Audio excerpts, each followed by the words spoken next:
I am very excited to keep you right here and introduce you to our next speaker, Melissa Morgan, who's going to be talking to us about thriving with difficult clients. And we had the fortune of meeting Melissa in person at an event last year. And the team was so blown away by her experience and her communication abilities. And so on this event, when we had a chance to bring her on our stage, we were really, really excited to do so. And we know she's going to put on a very unique and interesting presentation for you. So, Melissa, welcome to the stage. Thank you so much, Marco. I'm so excited to be here. Good morning, good afternoon, good evening, good night, wherever you are in the world. All right, let's jump right in, shall we? Let's begin with a true story, a retelling of interactions with an actual Toptal client of mine from the distant past. It's called How a Web Design Went Straight to Hell. We didn't create a website, but to keep things simple for the purpose of today's talk, let's just say it was a website. So that's me on the right. And on the left, we have one of my former Toptal clients, a director from a prestigious Ivy League school. I was hired to create an important platform meant to increase self-awareness and emotional intelligence for students and staff alike. For the purposes of our story today, we'll just pretend, like I said, that I was working on a website.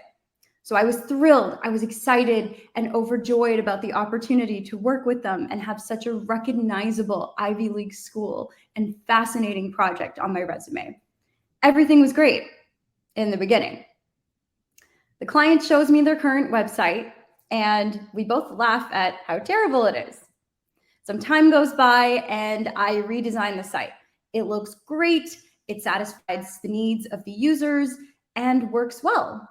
This is the high point of the design, but then the client wants just a few minor changes. He says something along the lines of, your design satisfies our brief and then some.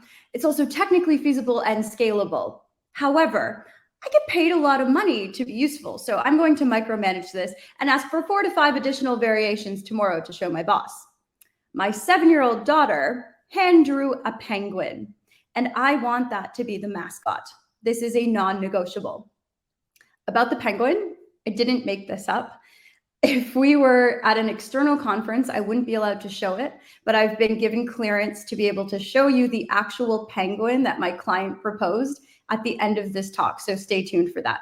But you have to promise me that you won't screenshot it because I could get in trouble. Okay, cool. Let's move on. So anyway, as the project continues, the client gets others involved. So he goes, I'm looping my work buddy from an unrelated HR department to weigh in on this. She decorated her house back in 1982, so you might say she's got an eye for design. To which she says, I don't know why, but I just don't like it. Maybe use more drop shadows and lime green. I know we don't have this in our brand kit, but I don't care. Also, where's the penguin? So at this point, all hope is lost. Beware when the client begins a sentence with, so I slept on it. And in this case, he felt that traditional data visualization was too expected and suggested that we replace traditional graphs and charts with speech bubbles from the penguin. Bonus points if we were to use animations. He then proceeded to tell me that my work would be reviewed by his 7-year-old daughter. And again, I wish I could say I was making this up. So now my desire to please and add an Ivy League name to my resume overpowered my abilities as a designer and imploded along with my self-respect. And I did everything the client asked, working crazy hours, and I included, I must admit, the penguin.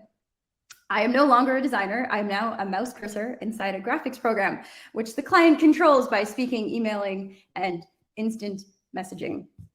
So I'm sure my story is relatable to many of you here today. Perhaps you've dealt with difficult clients who impose unreasonable deadlines, experience emotional outbursts, cross boundaries, make decisions based on personal opinion or emotion rather than data-driven decisions, or perhaps a combination of all of the things I just mentioned. My goal here today is to empower you with knowledge so that when faced with difficult clients in the future, you'll be able to thrive alongside them and learn from the mistakes that I've made in the past. Tip number 1 is to know thyself. This is in part your own value proposition. You need to be able to understand who you are and communicate this positioning with your clients. So what I'm referring to here is actually your moral compass, the things that drive you. So moral compass, you say? Well, let me explain. If you're a bit of a nerd like me who happens to play Dungeons and Dragons, this may look familiar to you. It's called an alignment chart, and it's used to determine the moral alignment of a character. A good moral alignment means that a character will lean towards altruism and personal sacrifice. Evil means harmful and oppressive. A neutral person is someone who wouldn't kill someone for no reason, but they wouldn't protect anyone for no reason either. Stay with me here. As designers, we're used to creating personas. So let's look at a few examples that will help us understand this. Hopefully, most of the people here today have seen or at least heard of Harry Potter. And this is the alignment chart with the Harry Potter edition. The most obvious examples here, we see Hermione as a lawful, good-natured individual and the chaotic evil of Bellatrix. Perhaps you've watched a lot of Disney movies. This might resonate a bit more with you. So I love here that the Cheshire Cat is a true neutral. And it's not surprising that Aladdin is more of a chaotic good type. So for the purpose of today's talk, we'll focus on this one. I know I'm using North American pop cultural references, but if you still want to understand alignment charts, you can definitely Google that later and there will be an example that fits you. So when you can understand your own moral alignment, you'll be able to better understand which environments and clients you will be naturally compatible with. I would like to be more of a knight character personally, someone that consistently fights evil and follows a strict moral code. But if I'm being honest, I think I'm somewhere in between a rebellious Robin Hood and a self-interested Captain Jack Sparrow. This was a mildly difficult truth to accept, but it was an important part of knowing myself and accepting what I can and can't offer to clients. I found personally that most of my clients are one of these 4. And if you're working with a startup, they're likely to be bullish, timeline driven. Whereas if you're working with larger companies, they're typically those that have been given orders, but they share their own strong opinions of how things should go. More on determining your client's alignment later. So now that you know your alignment and where you stand, you need to know where you do not. Everyone here today is of a world-class talent network, part of the 3%. So like me, it's highly unlikely that you're interested in being a minion type and blindly following client orders. So here's the first tip on how to deal with a difficult client. You need to take preventative measures. Prevent them from becoming difficult by establishing yourself early on as a partner. For example, let them know that you thrive in environments where your opinions, which are data-backed, are heard and there is room for healthy debate and discussion, as you are the type of designer who seeks collaborative environments. Don't be afraid to let the client know if they're looking for a designer to simply execute a vision without the possibility of change, as research and or other factors suggest that you're probably not right for the role, and that's okay. I wish I had done this with my Ivy League client, but I was so starstruck by the thought of having them on my resume that I just skipped this entirely. Next, don't be afraid to be honest about what you like from the client. Set expectations about the hours that you work, communication channels which are appropriate, because you definitely don't want clients texting you in the middle of the night. I made that mistake too. Any boundaries and needs that you might have before agreeing to take on the project. During an interview, I once actually talked myself out of a year-long contract because the client had expressed the desire to design and build alongside a developer an entire functioning prototype, when all he needed, from my perspective, was just a pitch deck that he could take to investors. So I convinced him to hire me for that instead. I told him it would take between 60 to 80 hours. And he went on to raise a healthy seed round of several million. And he's still sending me referrals to this day, nearly 8 years later. Bend, don't break. When it comes to negotiating, understand what's realistic, and ensure your efforts will be rewarded in a way that you deem to be fair. This doesn't necessarily have to mean monetary compensation. It might mean remote or flex hours, becoming a shareholder, or getting to work on part of the project which most excites you. This is really not about being self-interested, but rather self-motivated. And motivation is a very important piece. Many studies show that with the right motivation for your alignment, better work and happier clients tend to come out of it, which at Toptal is all something we're keen for. Okay, so now you understand yourself.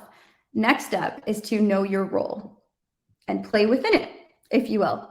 The way you determine this will largely depend on client dynamics. So let's figure that out. I like to ask a couple of questions that will help you get a clear vision of what you'll be signing up for.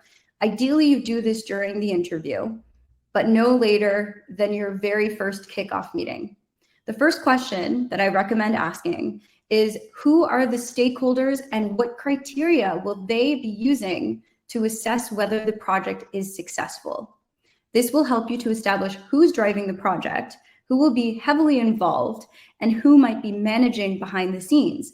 It will also help you understand what KPIs are in place so that you can actually measure tangible success and you know the direction that the project is going in.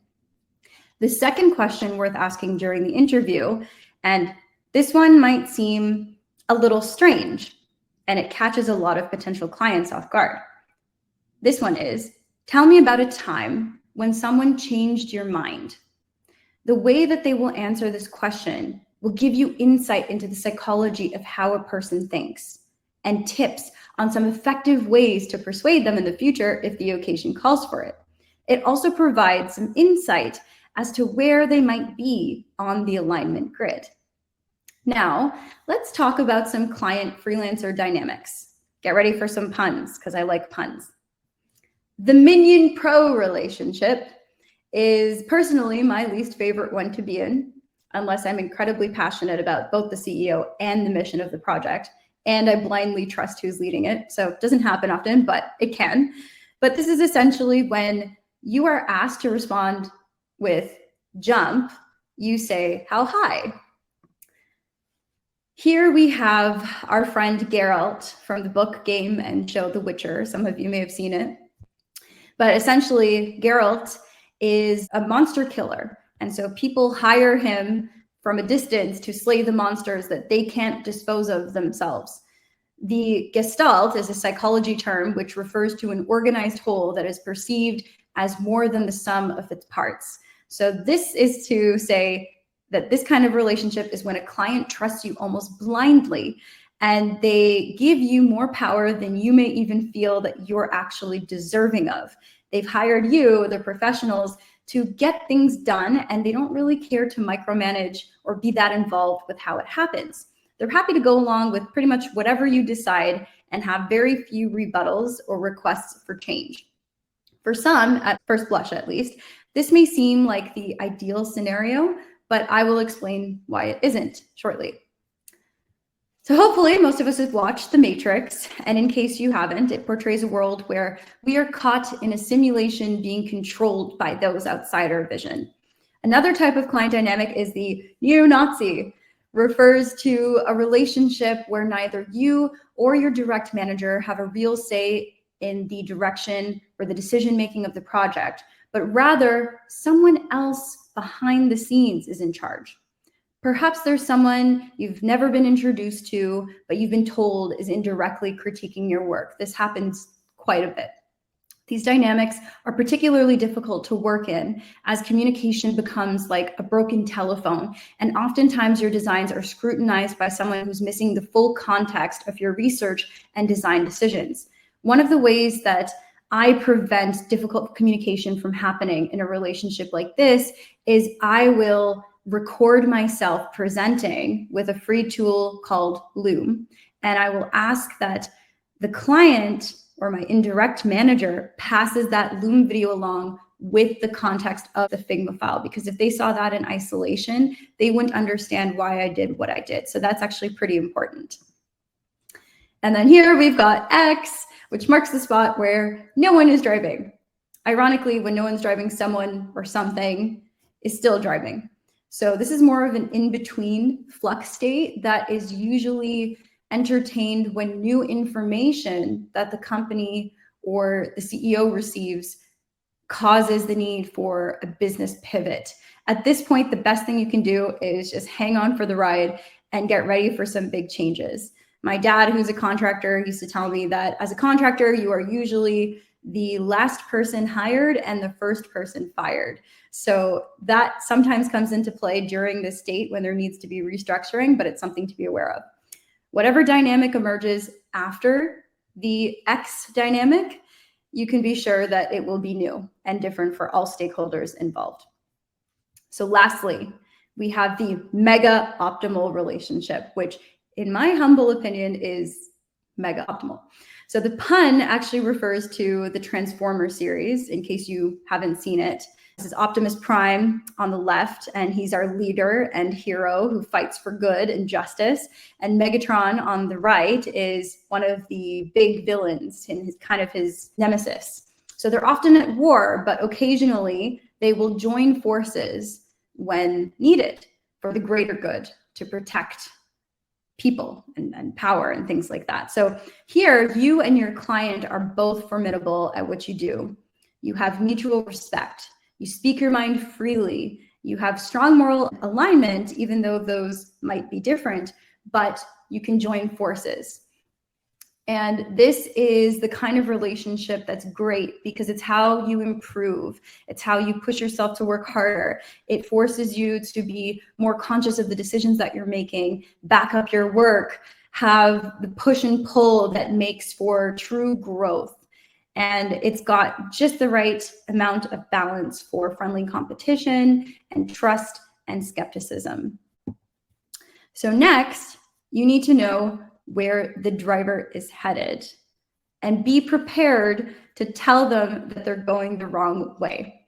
So let's talk about what it means to be prepared and how you communicate more effectively when expressing your conflicting views to your client. Remember, I said that the best way to deal with a difficult client is to prevent them from becoming a difficult client in the first place. So you always want to begin with the design brief, no matter how big or how small the project is. Have a template that you can repurpose as needed for different size projects, but just make sure that you get alignment from everybody involved. You're clear on timelines, on expectations, and the project scope. You can always come back and revise it as needed, but without one, you're setting yourself up for some really big gaps in communication. Step 2, always under-promise and over-deliver. A happy or impressed client is usually much more likely to give you the kind of independence and trust you're hoping for. Not to mention, they're much more likely to give you referrals, and we all know we want those. So let's pretend our client says something along the lines of, "I don't like it." Sometimes clients don't actually know what it is that they like or dislike about your design. So begin by asking them to elaborate on their feedback. Say, okay, what is it exactly about this design that's bothering you? Or can you point me to an example that you do like or that you do think is successful and why you think it's successful? And sometimes that way they're able to find the language to communicate to you what it is that's bothering them. Following this, take a moment to present your work from a strategic perspective rather than a creative perspective. So let's go through a couple of examples together. Don't say something like, "I know you were probably expecting a desktop design, but it's good practice to start with mobile first." We know that that's true, but this doesn't land in the same way for a client as it does for a designer. So you want to say something instead like, "Well, we know from statistics that 92.3% of internet users across the internet are using a mobile device, which is why we should prioritize getting the mobile design nailed down first." Just having something that seems like an objective truth that your design is grounded on, rather than it feels like it's a designer woo-woo best practice, because unfortunately that's sometimes how it lands for clients, can really go a long way. As designers, we have certain knowledge that feels innate to us, but this isn't really shared by your clients. They need to logically understand what you're doing and why you're doing it. Let's talk about another example.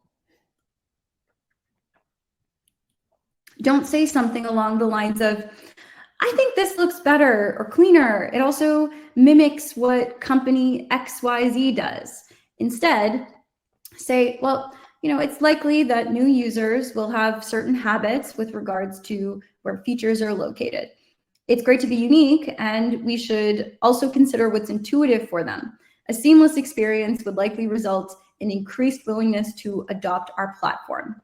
So when you frame something in the position that, well, these design decisions, we want people to feel like it's not a drastic leap coming from what they're used to using, coming into what we're offering them.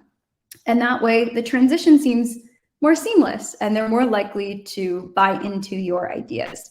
I actually had a client who wanted to use, I think it was yellow or purple for notification colors as opposed to pink or red, which so many users are familiar with on social media platforms. And when I framed it this way, he was definitely much more receptive to my suggestion. So let's say a client says that they don't have any time or budget for additional research, or worse, we don't need to test. We know this will work. This is fairly common with startups and inexperienced first-time founders who kind of have the it's my baby syndrome, the ugly baby syndrome. So they see their startup as their baby, and it doesn't really matter what the world says or what numbers say. They believe in it so much that they think it's going to do great. So when you deal with clients like this, what you have to think is going back to the principle of bending and not breaking.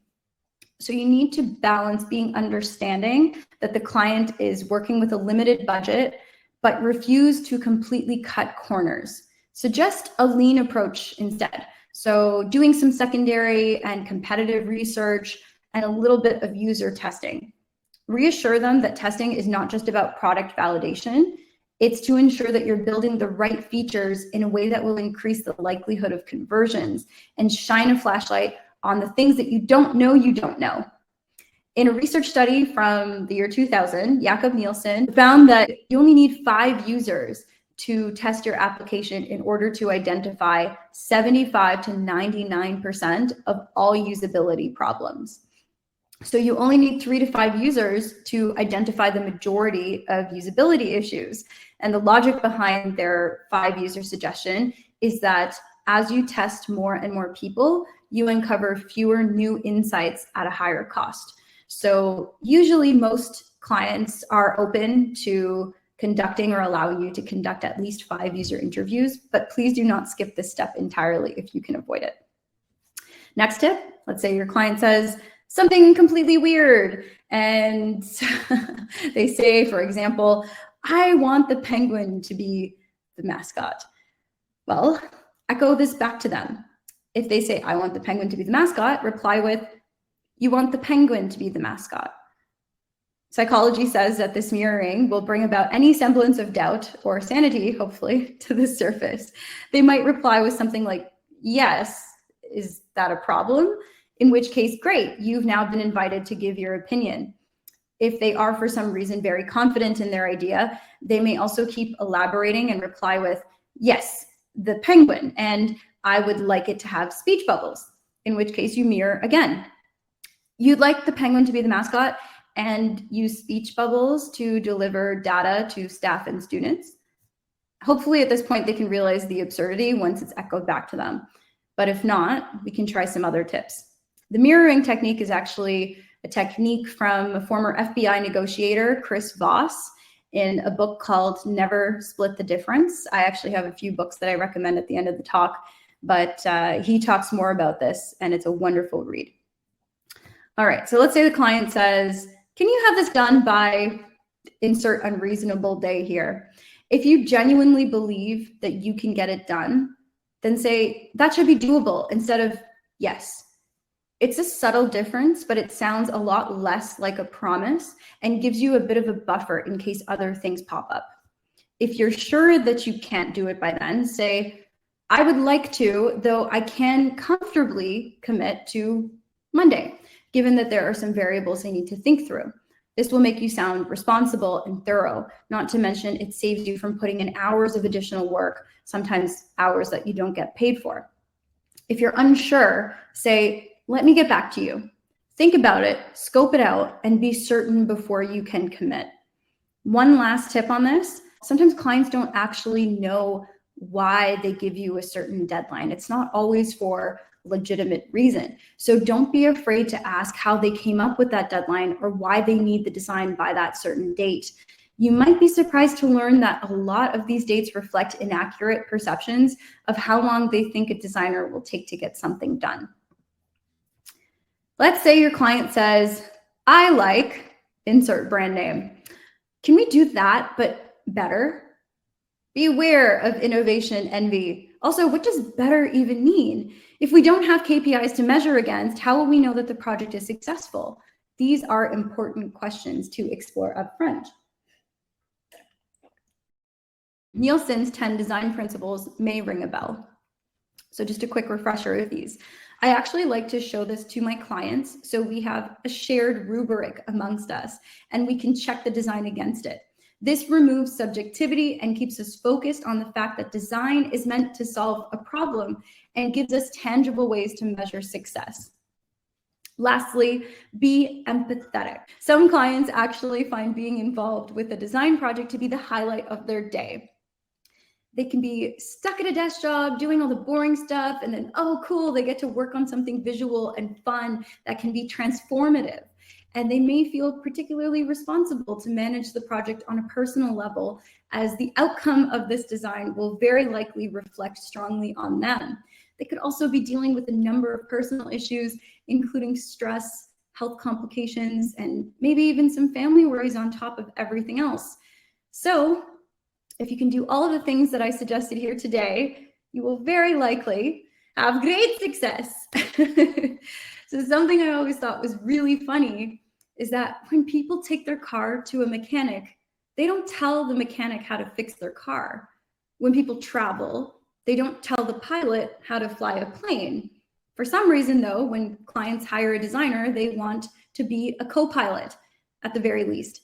I think it has something to do with clients getting excited by something different and wanting the design to be something that can transform their business and therefore their lives. So they are much more invested. It's an empowering role to play as a designer. You get to bring people's visions to life, and I think there's real magic to it. Last thing that I'd like to leave you with before the big penguin reveal. So these are a few books that have tremendously positively impacted not only my career, but me on a very deeply personal level. And if you can raise your performance as an individual, of course, your work is going to benefit from that as well. So I recommend these books to anyone interested in becoming better, whatever that means for you. Okay, and now the moment you've all been waiting for. Drum roll, please. The Ivy League penguin mascot debut as drawn by my client's 7-year-old child. Ta-da! I really wish I could say I was joking, but I'm not joking. This is it. So yeah, that was a real thing. Okay, a quick recap. Know thyself and communicate your positioning with clients. Know your role and play within it. Know where the driver is headed and be prepared to tell them they're going the wrong way. So now you know. And knowing is half the battle. Thank you very much.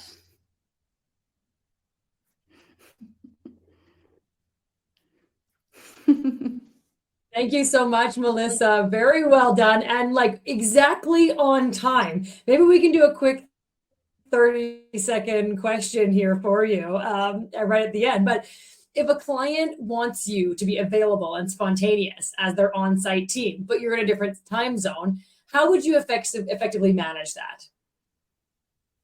I would see if there's any room for overlap. So I actually have a lot of clients that work offshore. So I'd say, okay, well, I can commit between this hour and this hour on any given day, whatever it is, Thursdays, let's say. where I can make myself available. And this could be on a need-to basis, or perhaps there's a team meeting that I need to be present for. I also make myself available on Slack via my phone. So I might say, okay, well, I might not be at my desk during the hours you need me, but if you have a question or you need something clarified, I'm there to support you. And usually clients will be flexible about this, unless of course you're doing a product launch or there's something that really requires you to be at your desk for that particular set amount of time. That's how I would handle it. Awesome. Thank you so much. And Melissa, there were some more questions for you, but we're out of time. So we'll make sure to get those to you and we can have you answer those maybe in chat, or if you're around and you want to try and find Melissa, that would be awesome. But for right now, thank you so much for being with us and kicking us off with such great energy today. We appreciate you. Thank you so much for the opportunity. Enjoy the conference, everyone. It's been a pleasure.